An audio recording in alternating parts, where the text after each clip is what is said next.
अस्सलाम वालेकुम dear students, मैं हूं शकील अहमद और आज की क्लास में हम डिस्कस करेंगे प्रेजेंट, पास्ट और फ्यूचर परफेक्ट टेंसेस को।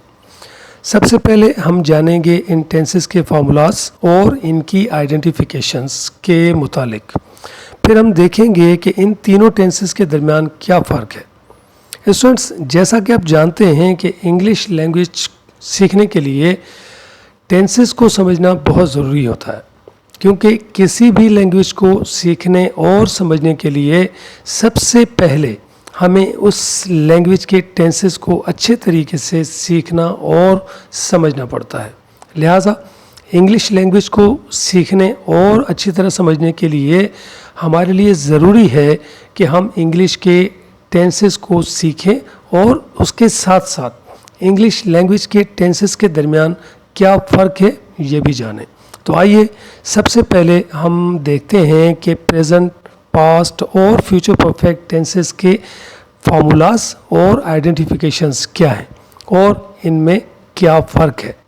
लेकिन इससे पहले एक बात ज़रूर कहना चाहूँगा कि अगर आपको ये वीडियो पसंद आए तो इसे लाइक और कमेंट ज़रूर कर दीजिएगा, और अगर आप हमारे चैनल E.English पर नए हैं तो हमारे चैनल को सब्सक्राइब ज़रूर कर दीजिएगा और साथ ही साथ बेल आइकन को ज़रूर प्रेस कर दीजिएगा ताकि आप हमारी आने वाली न्यू वीडियोस के नोटिफिकेशंस बर वक्त मौसूल कर सकें और आपकी इंग्लिश मज़ीद बेहतर हो सके। स्टूडेंट्स, हमारे पास प्रेजेंट परफेक्ट टेंस के लिए फार्मूला है subject has have plus verb third form plus object.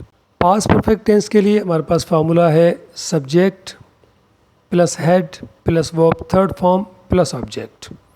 और फ्यूचर परफेक्ट टेंस के लिए हमारे पास फार्मूला है subject plus will have plus verb third form plus object. Student, जैसा कि आप जानते हैं कि प्रेजेंट परफेक्ट के लिए हमारे पास आइडेंटिफिकेशन है चुका है, चुकी है, चुके हैं, लिया है, ली है, दिया है, दी है।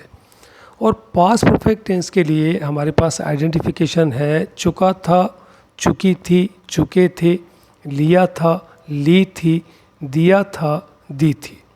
और फ्यूचर परफेक्ट के लिए हमारे पास आइडेंटिफिकेशन है चुका होगा, चुकी होगी, चुके होंगे, लिया होगा, ली होगी, दिया होगा, दी होगी।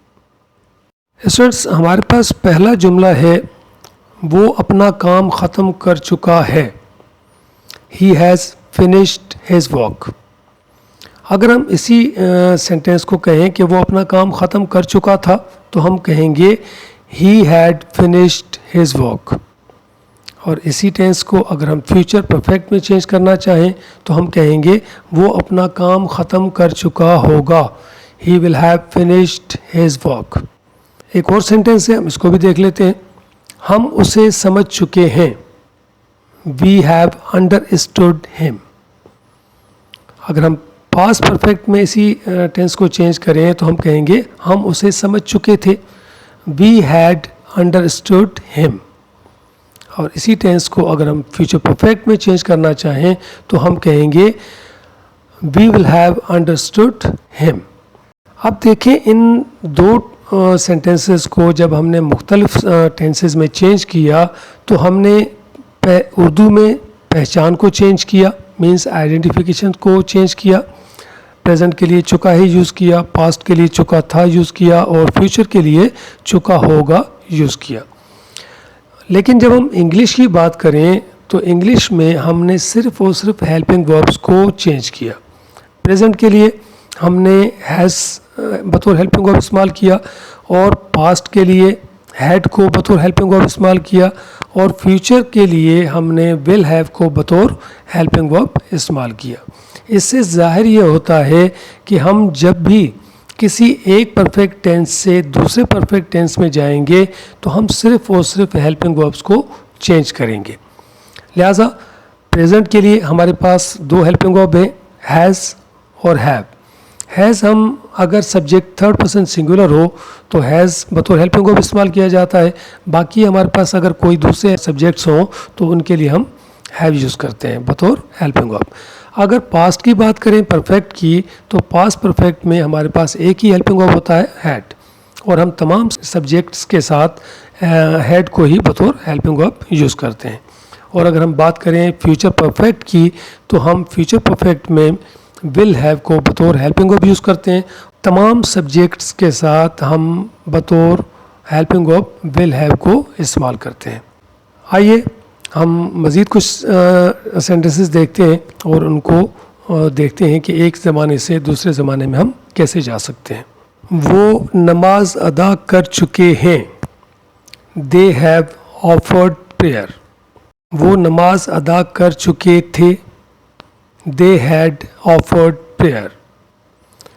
वो नमाज अदा कर चुके होंगे। They will have offered prayer. मैं अपना फ़र्ज़ अदा कर चुका हूँ। I have done my duty. मैं अपना फ़र्ज़ अदा कर चुका था। I had done my duty. मैं अपना फ़र्ज़ अदा कर चुका हूँगा। I will have done my duty. Iqbal अपने नए सफ़र पर रवाना हो चुका है। Iqbal has set out for his new journey. Iqbal अपने नए सफ़र पर रवाना हो चुका था। Iqbal had set out for his new journey. Iqbal अपने नए सफ़र पर रवाना हो चुका होगा। Iqbal will have set out for his new journey. Students, आपने देखा कि इन तीनों टेंसेस के दरमियान सिर्फ हेल्पिंग वर्ब्स का डिफरेंस है।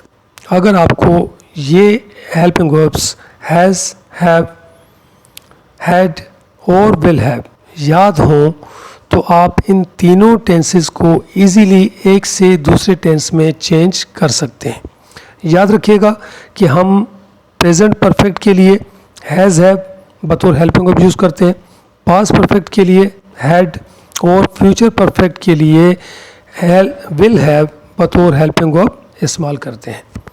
उम्मीद करता हूँ कि आप तीनों टेंसेस के दरमियान फ़र्क को अच्छी तरह समझ चुके होंगे और अब आप कभी भी और किसी भी वक्त इन टेंसेस को बआसानी एक से दूसरे टेंस में तब्दील कर सकते हैं।